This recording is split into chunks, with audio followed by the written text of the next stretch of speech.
تیسرا جو ان کا کارنامہ تھا، انسان سے شرم، حیا، عصمت و عفت، اس کے سارے تصورات کو ختم کر دیا جائے، انسان کو حیوان بنا دیا جائے۔ ایک کتے کو شہوت ہے، وہ کتیا مل جائے، چاہے اس کی ماں ہو چاہے اس کی بیٹی ہو، اس سے اس کو استفادہ کر لینا۔ یہ انسانوں نے کیا قدریں لگا رکھی ہے، ماں، بیٹی، بہن، بیوی، کیا فرق ہے؟ عورت ہے وہ بھی عورت ہے، یہ بھی عورت ہے۔ اور خاندانی نظام کی جڑیں کھود ڈالی جائیں، گویا کہ انسان حیوان بن جائے۔ اور یہ نوٹ کر لیجئے پلیز کہ یہود کی جو ایک تو کتاب ہے تورات، ایک ہے تالمود۔ تالمود ان کی فقہ کی کتاب ہے۔ تالمود کی تعلیم یہ ہے کہ یہ باقی جتنے انسان ہیں، اصل انسان تو صرف ہم یہودی ہیں، یہ باقی جتنے انسان ہیں گوئمز، اور ان کے لیے دوسرا لفظ ہے جنٹائلز، یہ اصل میں انسان نما حیوان ہیں۔ لقد كان لكم في رسول الله أسوة حسنة لمن كان يرجو الله واليوم الآخر وذكر الله كثيرا۔ وقال عز وجل كما ورد في نفس السورة: يا نساء النبي لستن كأحد من النساء إن اتقيتن فلا تخضعن بالقول فيطمع الذي في قلبه مرض وقلن قولا معروفا وقرن في بيوتكن ولا تبرجن تبرج الجاهلية الأولى وأقمن الصلاة وآتين الزكاة وأطعن الله ورسوله إنما يريد الله ليذهب عنكم الرجس أهل البيت ويطهركم تطهيرا واذكرن ما يتلى في بيوتكن من آيات الله والحكمة۔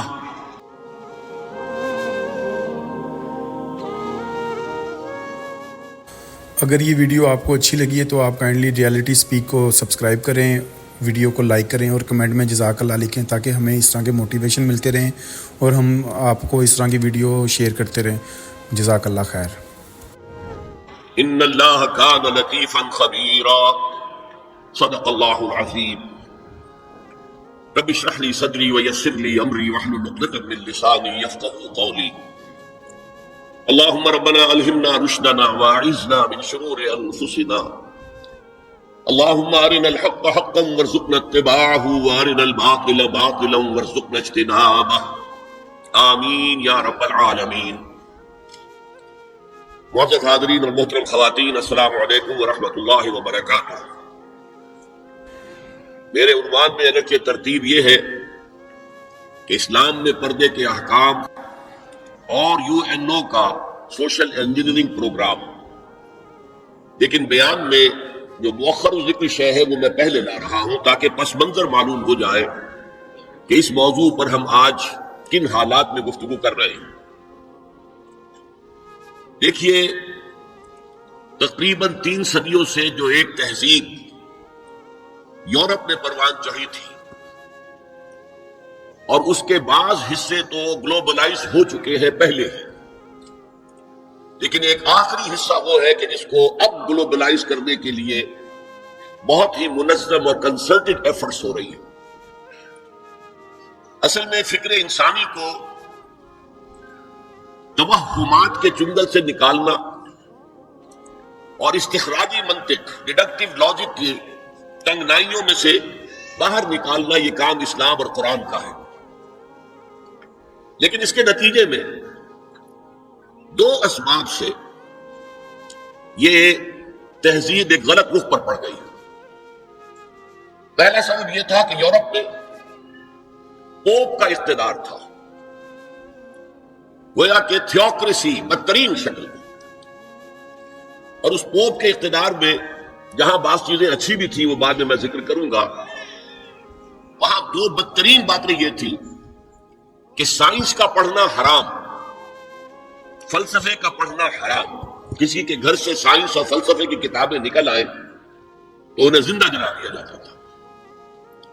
اور دوسری بات یہ ہوئی کہ یورپ کو جو یہ سبق پڑھایا مسلمانوں نے، یہ اصل میں اسپین کی یونیورسٹیوں کے ذریعے سے، گراناڈا کی یونیورسٹی، غرناطہ، ٹولیڈو کی یونیورسٹی، طلیقلہ جسے کہتے ہیں، کارڈووا، قرطبہ کی یونیورسٹی، جیسے ہمارے نوجوان اب جاتے ہیں امریکہ اور انگلستان تعلیم حاصل کرنے کے لیے، ایسے ہی جرمنی، فرانس اور اٹلی کے نوجوان آتے تھے اسپین میں، ہسپانیہ میں، ان یونیورسٹیوں سے تعلیم حاصل کرنے کے لیے۔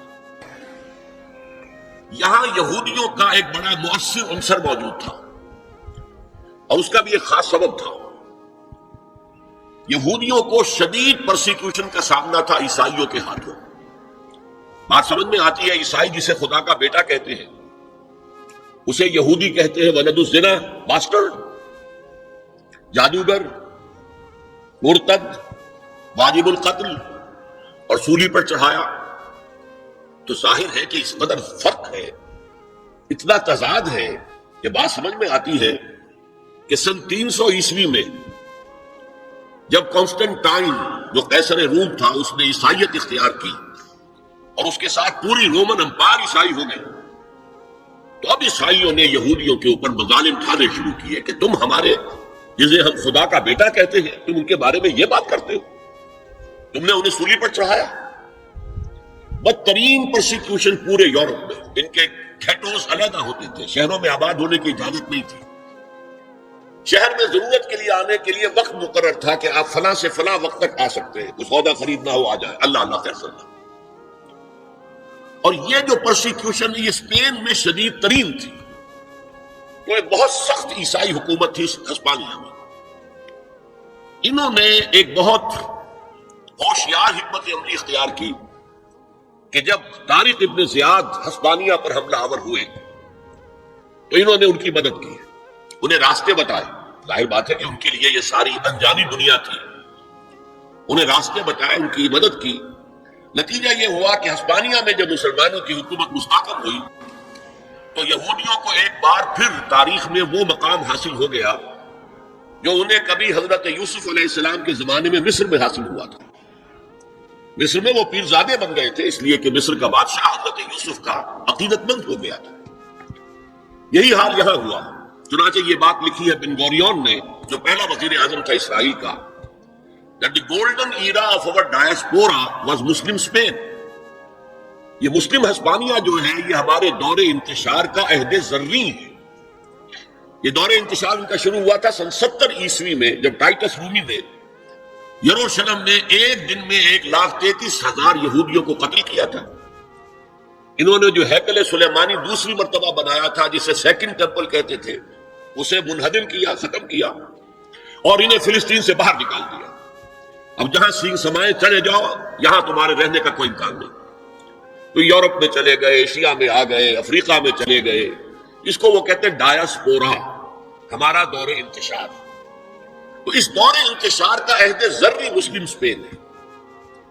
اب وہاں انہوں نے جو انہیں حیثیت، ایک وقت میں وہاں ہسپانیہ میں مسلمانوں کی حکومت میں بنو امیہ کی حکومت تھی، وزیر اعظم بھی یہودی تھا، اتنی انہیں حیثیت حاصل۔ انہوں نے جو 2 سبق اسلام پڑھا رہا تھا ان نوجوانوں کو کہ جو جرمنی سے، فرانس سے اور اٹلی سے آ رہے تھے، ایک حریت، آزادی، کوئی انسان دوسرے انسان کا محکوم نہ ہو، کوئی قوم دوسری قوم کی محکوم نہ ہو، انسان کو حق حاصل ہو حکمرانوں کو چیلنج کرنے کا، ان سے جواب طلبی کا۔ یہ سبق جو خلافت راشدہ نے دنیا کو پہلی دفعہ دیا تھا، انہوں نے اس میں مزید مرچ مسالہ لگایا کہ یہ حریت، آزادی، مادر پدر آزادی، خدا سے آزادی، شریعت سے آزادی، اخلاقی اصولوں سے آزادی۔ نمبر 2 جو اسلام نے سبق دیا تھا مساوات کا، کہ تمام انسان پیدائشی طور پر برابر ہوں، گورے ہوں، کالے ہو، پیلے ہو، لال ہو، کسی رنگ کے ہو، کسی نسل کے ہو، کسی علاقے میں رہتے ہو، کسی ناک نقشے کے ہو، اور مرد ہو یا عورت ہو، پیدائشی طور پر سب برابر ہیں، ان میں کوئی فرق نہیں ہے۔ یہ نوٹ کر لیجیے، اسلام میں مرد اور عورت کے درمیان ایک فرق ہے، لیکن وہ کہاں ہے؟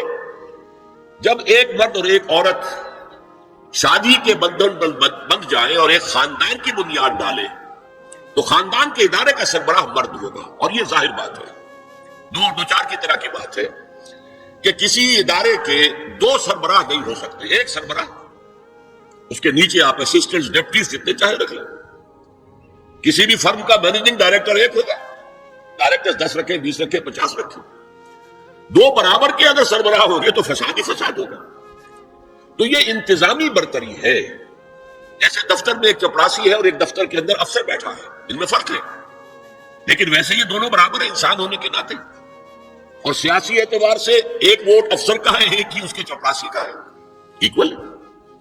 تو انتظامی طور پر مرد کو فوقیت دی گئی ہے عورت پر، لیکن جو شرف انسانیت ہے، ہیومن آنر، ڈگنیٹی، یہ برابر شیئر کرتے ہیں، ان میں کوئی فرق نہیں۔ یہ سبق پڑھایا اسلام نے، انہوں نے اس کو آگے بڑھایا، مرد اور عورت بالکل برابر ہے، بالکل برابر ہے، ایک جیسے کام کر سکتے ہیں، کندھے سے کندھا ملا کر کام کر سکتے ہیں، دو مرد آپس میں شادی کر سکتے ہیں، دو عورتیں آپس میں شادیاں کر سکتی ہیں۔ یہ سارا در حقیقت دنیا میں جو فساد پیدا کیا یہ یہودیوں نے، اور یہاں سے یوں سمجھیے کہ جیسے دریا چل رہے تھے علم کے، حکمت کے، اسپانیہ کی یونیورسٹیوں سے، خاص طور پر یورپ کے ان تین ممالک میں، سینٹرل یورپ جسے کہتے ہیں، فرانس، جرمنی اور اٹلی، تو اس میں سیاہی گھولتا رہا یہ یہودی طبقہ۔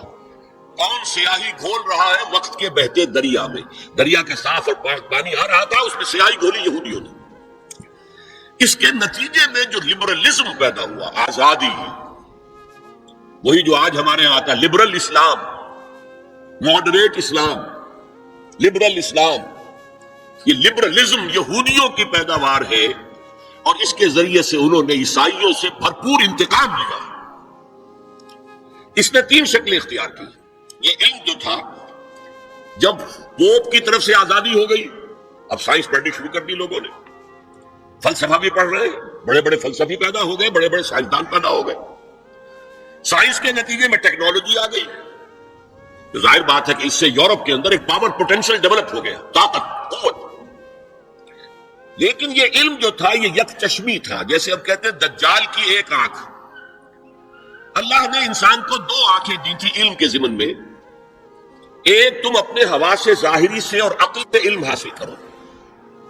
کسی شخص نے دیکھا ہوگا ہمارے آباء و اجداد میں سے کہ کوئی چٹان نیچے گری، نیچے بھی پتھر ہی تھا تو ایک شعلہ نکلا، دیکھا کہ کیا ہے، پھر اس نے یہ دو پتھر اپنے ہاتھ میں لے کے زور سے ٹکرائے، اس میں بھی شعلہ پیدا ہو گیا، تو آگ ایجاد ہو گئی۔ اس سے پہلے وہ صرف پھلوں پر گزارا کرتا تھا، پھولوں پر گزارا کرتا تھا، یا کوئی کچا گوشت کھاتا تھا، آگ تو تھی نہیں، تو یہ بہت بڑی شے تھی کہ جو پیدا ہو گئی۔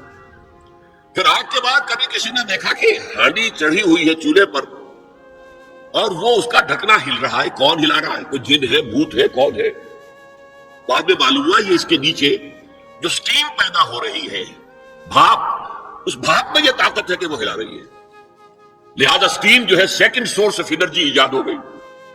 اب وہ سٹیم انجنز بن گئے، ریلیں چلنے لگی، دوڑنے لگی۔ تو یہ علم ایک تھا کہ آنکھ سے دیکھو، کان سے سنو، دماغ سے اس کو پروسیس کرو۔ یہ کمپیوٹر یہاں ہم نے تمہیں دے رکھا ہے نا، اس کمپیوٹر کے اندر تم فیڈ کرو اپنا سینس ڈیٹا، آنکھوں کا، کانوں کا، اور چھونے کا، چکھنے کا، سونگنے کا، یہ ڈیٹا فیڈ کر دو، پھر یہ پروسیس کرے گا۔ اس طرح علم قدم بقدم، قدم بقدم آگے بڑھتا گیا۔ ایک علم یہ ہے۔ دوسرا علم اللہ نے کہا تھا کہ ہم تمہیں دیں گے علم ہدایت، اور وہ وحی کے ذریعے سے آئے گا۔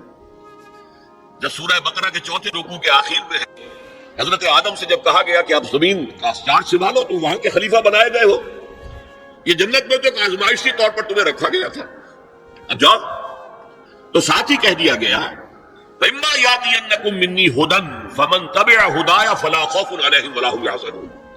جب تمہارے پاس میری طرف سے کوئی ہدایت آئے، وحی کے ذریعے سے نبیوں کے پاس ہدایت آتی رہے گی، ٹوٹل ہدایت، کیا کرو کیا نہ کرو، کدھر جاؤ کدھر نہ جاؤ، تو جو اس ہدایت کی پیروی کرے گا اس کے لیے نہ خوف ہوگا نہ حزن، اور جو ہماری آیات کو جھٹلائے گا وہ پھر جہنمی ہوں گے، آگ والے ہوں گے۔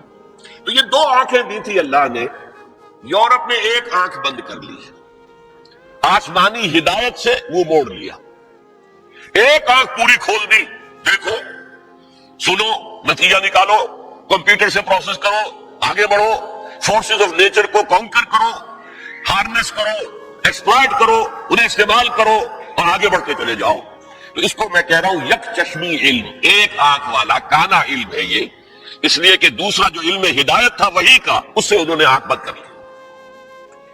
اس میں دنیا کے اندر طاقت پکڑ کر وہ جو کچھ یہودیوں نے یورپ میں داخل کیا تھا اسے گلوبلائز کر دیا۔ وہ کیا ہے؟ چیزیں تین ہیں۔